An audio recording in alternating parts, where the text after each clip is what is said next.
be replacing this skid plate today. This is how it looks. This is the installation. Looks like there's some foam. Not sure what that is. And then there's going to be, if I can open this.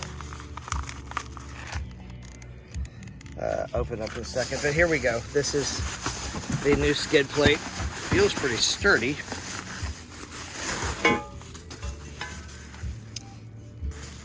Definitely sturdier than the plastic that's currently on it. This is the 2025 Himalayan 450. Great bike. Love it, love it. And here's the other part. We'll see how it goes. Here's the finished product. I did put on the skid plate. It turned out really nice. It was very easy to do, and the link is in the description if you'd like to purchase